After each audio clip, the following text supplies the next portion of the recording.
"You're just not cut out for this job," Karen said, leaning back in her leather chair, a hint of satisfaction in her eyes. "The West Ridge Hotel project needs someone with stronger leadership skills." I maintained my composure, despite the familiar sting of her words. Through the glass walls of her office, I could see our colleagues glancing curiously in our direction. "The same West Ridge Hotel project where my redesign saved us $300,000? I asked quietly. Karen waved her hand dismissively. "My redesign. I presented it to the board. After I created it." "That's your job, Sophia, to support me." She sighed theatrically. "Look, this isn't working anymore. I need someone who understands their place in the hierarchy." I nodded slowly, a strange calm washing over me. "I understand perfectly. I'll leave on Friday, but Monday will be interesting." Karen rolled her eyes. Always with the cryptic comments, "This is exactly what I'm talking about." "I'm Sophia Vasquez, 49 years old, Senior Project Coordinator at Reynolds Architecture and Design. For 8 years, I've crafted innovative solutions for our clients' most challenging projects. My passion is creating spaces that blend beauty with functionality, but more importantly, staying within budget while exceeding expectations." "What stands in my way?" Karen Mitchell, 41, my direct supervisor and the firm's youngest partner. She's mastered the art of harvesting others' ideas, particularly mine, and presenting them as her own. Her quick rise through the ranks was built on stolen concepts and misappropriated credit. And now she wants me gone. After years of taking credit for my work, she's decided I'm expendable. Perhaps I've become too vocal about recognition. Perhaps she senses that others are starting to notice the pattern. Whatever her reasons, she's made her move. As I walked back to my desk, I passed the wall of project photos in the main hallway. The West Ridge Hotel, the Pinecrest Community Center, the Lakeview Towers, all projects I'd poured my heart into, all bearing plaques with Karen's name as lead designer. My phone buzzed with a text from David, one of our senior architects. "How'd the meeting go?" Karen looked smug. "As expected," I replied. "She's pushing me out." "That's insane. Your coastal restoration project just won an award." "Her coastal restoration project, according to the press release." I settled at my desk, unlocking my drawer to retrieve the external hard drive containing copies of all my original designs, email chains, and documentation. Insurance I'd begun collecting months ago when Karen's behavior shifted from merely taking credit to actively minimizing my contributions.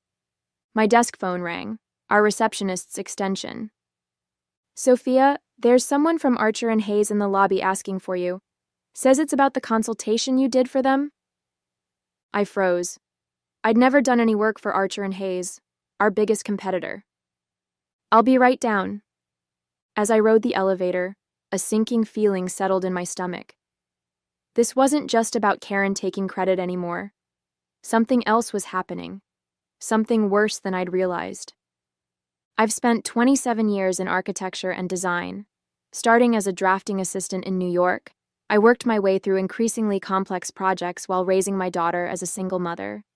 My portfolio expanded from residential renovations to commercial complexes, to the sustainable public spaces that became my specialty. 8 years ago, Reynolds Architecture and Design recruited me from a smaller firm in Philadelphia. The promise, a leadership position, creative freedom, and the resources to pursue innovative, sustainable design. For the first 4 years under our previous creative director, I thrived. My coastal restoration project, a series of community spaces built with reclaimed materials that could withstand severe weather events, became the firm's calling card. Then Karen arrived. Originally hired as a project manager, she quickly aligned herself with our aging founder, Harold Reynolds. Her approach was calculated: lavish compliments, strategic lunches, weekend invitations to her Catskills cabin. Within 18 months, she'd secured a partnership, the youngest in the firm's history. Initially, I admired Karen's ambition. Her presentations were polished, her client interactions smooth. She seemed genuinely enthusiastic about my designs, often stopping by my desk to discuss concepts. I interpreted her interest as mentorship, perhaps even friendship. The warning signs appeared gradually. First came the collaborative presentations, where my contributions went unmentioned. Then projects I'd initiated were suddenly reassigned, with Karen overseeing them directly. In meetings, she began interrupting me or rephrasing my ideas as her own. Sophia had an interesting starting point, she would say, but I refined it into something more practical. Harold, nearing retirement and increasingly disengaged, seemed charmed by Karen's confidence. Other partners, mostly men over 60, responded similarly to her carefully cultivated image of competence combined with just enough deference to their experience. My colleagues noticed the pattern. David from the architectural team once whispered, "Did she seriously just present your riverfront concept as her breakthrough idea?" Our receptionist, Jenna, started marking my original designs with timestamps before filing them, giving me silent nods of support. I persevered, believing my work would eventually speak for itself. When we won the Regional Design Excellence Award for the Coastal Project, I anticipated acknowledgement. Instead, Karen accepted the award alone, her speech excluding any mention of my contribution. That night, I began backing up my work, saving emails, documenting my design process with dated entries. Not for confrontation, I still hoped things would improve naturally, but for peace of mind. Looking back, I was naive. Karen wasn't just an opportunist, she was systematic in her approach. Each appropriated design, each stolen concept, was a deliberate step in her career advancement, and I had unintentionally become both her greatest resource and her largest threat. Our relationship had settled into an uneasy pattern, her taking credit, me producing more work, increasingly resentful but conflict-averse. Until yesterday, when she requested my complete portfolio files for archival purposes. Something about her expression, a mixture of entitlement and calculation, finally triggered my suspicions. In the lobby, a well-dressed man in his 50s extended his hand. "Ms. Vasquez, James Donovan from Archer and Hayes. Thank you for meeting with me." "There must be some misunderstanding," I said carefully. "I've never consulted for your firm." His brow furrowed. "That's strange. We have preliminary designs for our Portland waterfront project that were attributed to you. Karen Mitchell shared them last month, said you'd provided consultation." My stomach dropped. The Portland waterfront, a $50 million revitalization project that would transform the city's harbor district. I'd sketched concepts for it after hours, purely as a creative exercise, never intending to share them officially. "May I see these designs?" I asked, fighting to keep my voice steady. He pulled out his tablet, displaying familiar renderings, my renderings, but with subtle modifications. The core concept was unmistakably mine: elevated green spaces connecting historical buildings with flexible areas that could be reconfigured during flood seasons. "These were presented as collaborative work between your firm and ours," James explained. "We were quite impressed. In fact, we've incorporated several elements into our final proposal." The room seemed to tilt slightly. Karen hadn't just taken credit for my work within our firm, she'd been selling my concepts to our competitors. "Who else has seen these designs?" I asked. "Our entire executive team, and we've already presented to the Portland Development Commission. They were quite excited." He paused, studying my expression. "Is there a problem?" "I need to check something with my office. Would you excuse me for a moment?" In the restroom, I leaned against the wall, processing this revelation. Karen had taken my personal sketches, likely from my computer when I stepped away, and positioned them as collaborative work with a competing firm. The ethical violation was staggering. More disturbing was the realization that this explained her sudden push to terminate me. If these designs were moving forward with Portland officials, she needed me gone before I discovered the theft. My phone buzzed with a meeting notification. "All staff, special announcement, 3 p.m. today." When I returned to my desk, activity around the office had intensified. People were talking in hushed groups, giving me concerned glances. David stopped by, lowering his voice. Harold is flying in for the meeting. Something about a transformative partnership. With Archer and Hayes, I guessed. His eyes widened. How did you know? James Donovan is downstairs with my designs for the Portland waterfront. Your designs? David looked confused. Karen's been working on Portland for months. It's what's getting her promoted to creative director. The final piece clicked into place. Karen wasn't just pushing me out. She was stepping into a role created specifically for her visionary work on Portland, work she had stolen from me. I opened my email to find a message from HR detailing my transition package. They weren't even waiting until Friday. Karen had accelerated my departure to today. My hand hovered over the external hard drive in my drawer. It contained everything. Original files with metadata proving my authorship, emails, documentation of my design process. Enough evidence to expose Karen's systematic theft. But would anyone believe me? Karen had spent years cultivating relationships with leadership while systematically isolating me. It would be her word against mine, and she'd already positioned me as underperforming and resentful. I closed the drawer without taking the drive.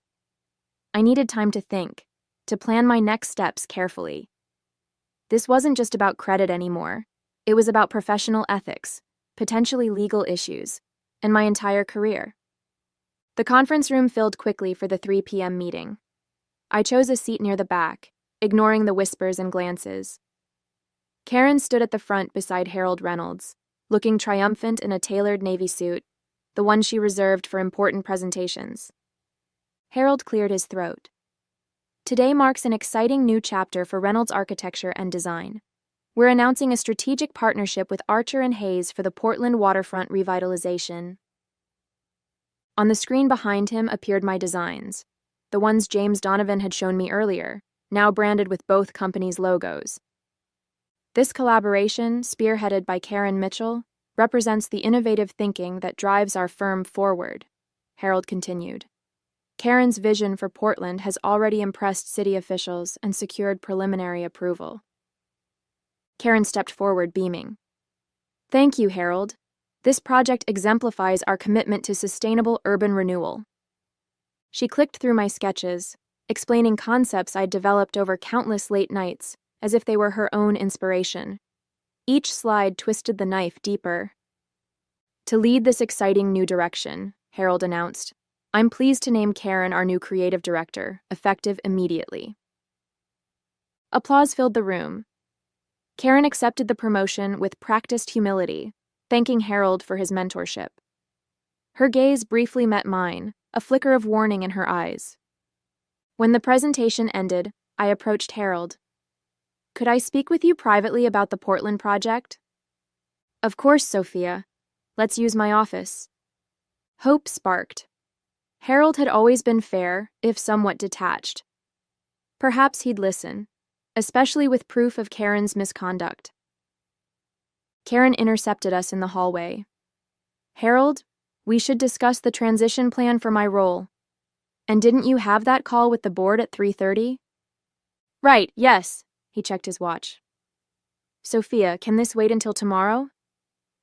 It's regarding the origin of the Portland designs, I said firmly. Karen's smile tightened.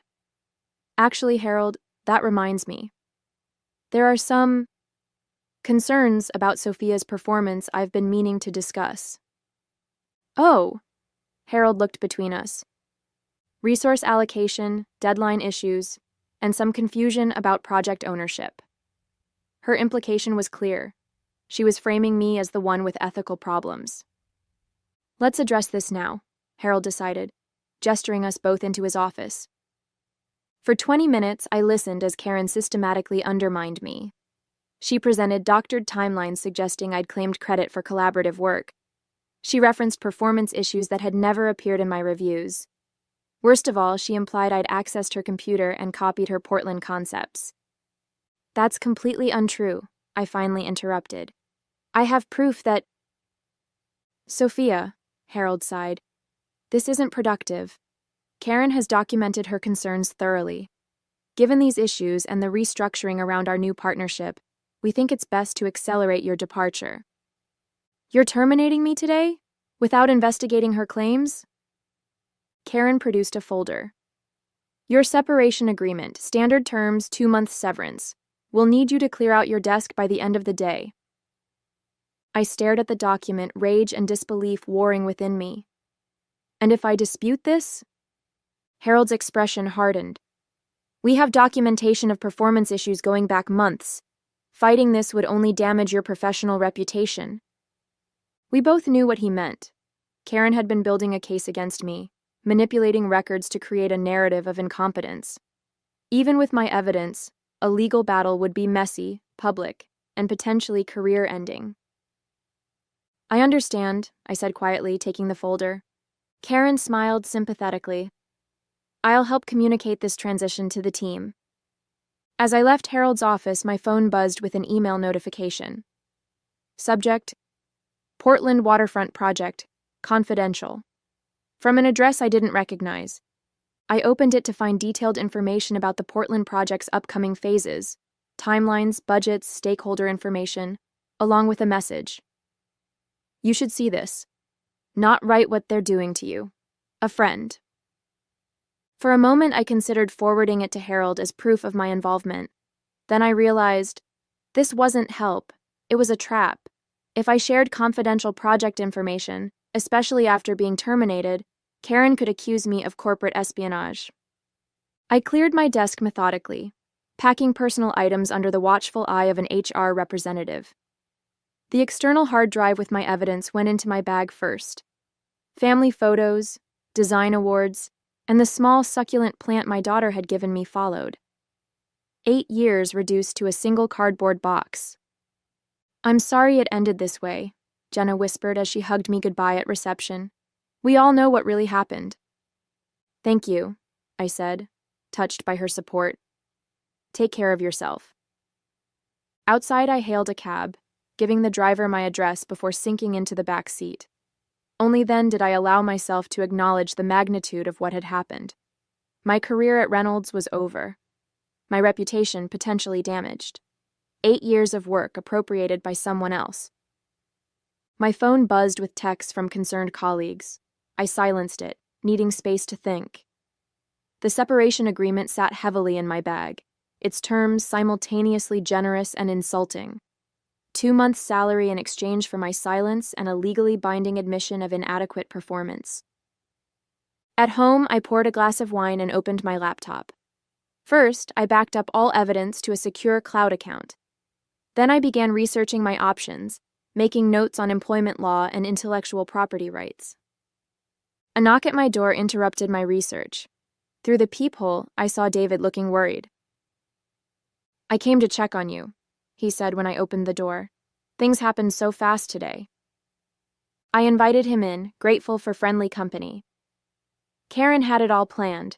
The termination, the partnership announcement, her promotion. It's worse than you know, David said, accepting the wine I offered. After you left, Karen told everyone you'd been stealing her designs for months. She implied you were sharing confidential work with competitors. I nearly dropped my glass. She's accusing me of exactly what she did. She showed emails, Sophia. Messages that looked like they came from your account, sending designs to outside firms. That's impossible. I never sent... I paused, a horrible thought forming. When did she say these emails were sent? David thought for a moment. Last month, mostly. She had dates. When I was on vacation in Vancouver, I realized. She had access to my computer then. She must have used my email account. That makes sense, David agreed. But she presented it convincingly. Even people who like you were starting to doubt. I felt sick. Karen hadn't just stolen my work and fired me. She was systematically destroying my professional reputation, ensuring I couldn't challenge her version of events. There's something else, David said hesitantly. A rumor that Archer and Hayes might hire you as a consultant after your non-compete period. What? Why would they? Then it hit me. That's her insurance policy. She's setting it up to look like I sold my designs to them all along. David nodded grimly. If you take any action against Reynolds, she'll use that narrative to discredit you. After David left, I sat stunned, processing the elaborate trap Karen had constructed. She hadn't just outmaneuvered me, she'd planned multiple moves ahead, anticipating my potential responses and neutralizing them before I could act. My phone rang, an unknown number. Against my better judgment, I answered. Ms. Vasquez? James Donovan from Archer and Hayes again. I wanted to follow up on our conversation. Mr. Donovan, I can't discuss anything related to Reynolds or the Portland project. I'm no longer with the firm. Actually, he said, that's precisely why I'm calling. Our leadership team was impressed with the concepts Karen attributed to you. We'd like to discuss a potential position. It was confirmation of exactly what David had warned me about, the job offer that would cement Karen's narrative of my betrayal. I need to consider my options, I replied carefully. Can I call you next week? After hanging up, I opened my laptop again, navigating to my email archive. I searched systematically through 6 years of correspondence with Karen, looking for anything that might help my case. In a folder of project communications from 3 years ago, I found it, an email chain I'd completely forgotten. Karen, seeking my input on a struggling project, had explicitly acknowledged my authorship of the coastal restoration design. Need your magic touch on this one, she'd written. The kind of innovative approach that made your coastal project such a success. It wasn't just evidence of my work. It was Karen, in her own words, confirming I was the true creator of the award-winning design she now claimed as her own. With renewed determination, I spent the weekend building my case. The email I'd discovered was just the beginning. I worked methodically through my archives, constructing a timeline of Karen's appropriation of my work. By Sunday night, I had compiled a detailed dossier, original design files with metadata proving my authorship, email chains showing the evolution of concepts Karen later claimed, performance reviews contradicting her claims of my inadequacy, and testimonials from former clients who had worked directly with me. Monday morning, I prepared to take action. My plan was straightforward. Submit a formal complaint to Reynolds' board of directors, complete with my evidence, then consult with an attorney about potential legal claims. As I reviewed my documents one final time, an email notification appeared, from Harold Reynolds. Sophia, concerning developments have emerged regarding the Portland project. Need to speak with you immediately. Available to meet this morning. Hope flared briefly. Perhaps Harold had discovered Karen's deception on his own. I responded, agreeing to meet at a coffee shop near the office at 10 a.m. Harold looked haggard when he arrived, the confident firm leader replaced by an anxious older man. Thank you for meeting, he began. I'll be direct. After our announcement, Portland officials requested additional background on the design concepts. They were impressed with the innovation and wanted to feature the designer's process in their public relations materials. I waited, sensing what was coming. Karen couldn't answer their technical questions, he continued. When pressed, she became evasive. One official recognized elements similar to your work on the coastal restoration project and asked specifically about your involvement. And what did Karen say? I asked. Harold grimaced. She claimed you had been her mentor, guiding her understanding of sustainable design principles. Despite everything, I laughed. Her mentor? She's been taking credit for my work for years. I'm beginning to see that, Harold admitted. Portland has paused the project pending clarification of the design authorship. Our partnership with Archer and Hayes is in jeopardy. Why tell me this? I've been terminated, remember? Because Karen insists you have the original files that could resolve this issue. She's claiming you took them when you left. The audacity was breathtaking. Even now, Karen was manipulating the situation, trying to force me to hand over my evidence. I have the original files, I confirmed, along with proof that they're my work, not Karen's. Harold leaned forward. Sophia, the firm's reputation is at stake. We need to resolve this quickly and quietly. Reinstate me, I said. Full position, clear my record, and remove Karen from any project involving my designs. That's not possible. Karen is already announced as creative director. Then I'll take my evidence to Portland officials directly. and to the architectural press. Harold paled. You'd damage the entire firm to get back at Karen? I'd ensure proper credit for my work, I corrected. The damage to Reynolds would be collateral to Karen's actions, not mine. As we reached this impasse, my phone buzzed with a news alert. Archer and Hayes announces withdrawal from Portland Waterfront Partnership. I showed Harold the headline. His face fell. It's already unraveling, I said gently. You have one chance to control the narrative before this becomes a public scandal. Harold stared at his coffee, clearly calculating options. What exactly do you want, Sophia? A public acknowledgement of my work. Karen removed from any project involving my designs, and I want to present my Portland concepts to the city officials personally. And the termination? I haven't decided yet, but I won't sign the separation agreement. Harold nodded slowly. I'll need to consult with the board, but the Portland situation requires immediate attention. As he left, I received another email from James Donovan at Archer and Hayes. Portland officials requesting clarification on design authorship. Would value your direct input on concepts Karen Mitchell presented. A separate email arrived from a Portland city planner, reaching out directly regarding waterfront revitalization concepts, questions about sustainable elements in the design. While Harold deliberated with his board, the situation was evolving beyond his, or Karen's, control. The very clients Karen had impressed with my work were now reaching out to me directly. For the first time since my termination, I smiled. Karen had built her career by taking credit for others' work. Now, her inability to explain the very designs she'd claimed would expose her fraud to everyone who mattered. Tuesday morning arrived with a sense of inevitability. Following several conversations with Portland officials and Archer and Hayes executives, I had agreed to a joint meeting at Reynolds' office to clarify the design authorship issue. I dressed carefully, choosing a professional outfit that projected confidence without ostentation. The external hard drive with my evidence went into my bag, along with printed copies of key documents. This time, I was fully prepared. The conference room fell silent when I entered. Harold sat at the head of the table, flanked by 2 board members. Representatives from Portland and Archer and Hayes filled one side. Karen sat alone on the other, her usual poise replaced by tense vigilance. Thank you all for coming, Harold began. We're here to address questions regarding the Portland waterfront project designs. Karen immediately took control.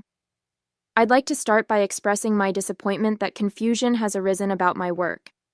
While Sophia contributed some initial feedback, the concepts were entirely... Actually, I interrupted, connecting my laptop to the projector. I think it's better if I demonstrate. For the next 20 minutes, I methodically presented my evidence. Original design files with timestamps predating Karen's creation by months, process documentation showing the evolution of concepts, and most devastatingly, emails where Karen herself acknowledged my authorship of various elements. As you can see, I concluded, these designs represent my work, developed independently and without authorization from Reynolds after Karen took my previous coastal restoration project concepts without attribution. The Portland officials exchanged glances. These are precisely the technical details we've been requesting, one said pointedly to Karen, details you weren't able to provide. This is absurd, Karen protested, her voice rising. She's manipulated those timestamps. She's trying to sabotage me because she's jealous of my promotion. Actually, said the Archer and Hayes representative, our technical team has verified the metadata. These are unquestionably the original files. Furthermore, added Harold quietly, our IT department has confirmed unauthorized access to Sophia's computer during her vacation last month. Karen's face drained of color as she realized her carefully constructed narrative was collapsing. Harold, you can't possibly believe... Karen, he interrupted firmly, I think it's time for you to leave. Karen's downfall was swift and comprehensive. Escorted from the building that afternoon, she left behind a trail of fabrications that unraveled with remarkable speed once people started asking the right questions. The board meeting that followed was equally decisive. Harold, fighting to salvage the firm's reputation, announced my reinstatement with a promotion to creative director. The Portland officials, impressed by my original concepts and detailed knowledge, requested I personally lead the waterfront project moving forward. Most satisfying was the company-wide email Harold sent the following day, publicly acknowledging my contributions to Reynolds' award-winning projects, and clarifying that the designs Karen had claimed were, in fact, my work. "I underestimated you," Harold admitted when we met privately. "I should have listened when you tried to tell me what was happening." "Yes, you should have," I agreed, not willing to absolve him too easily.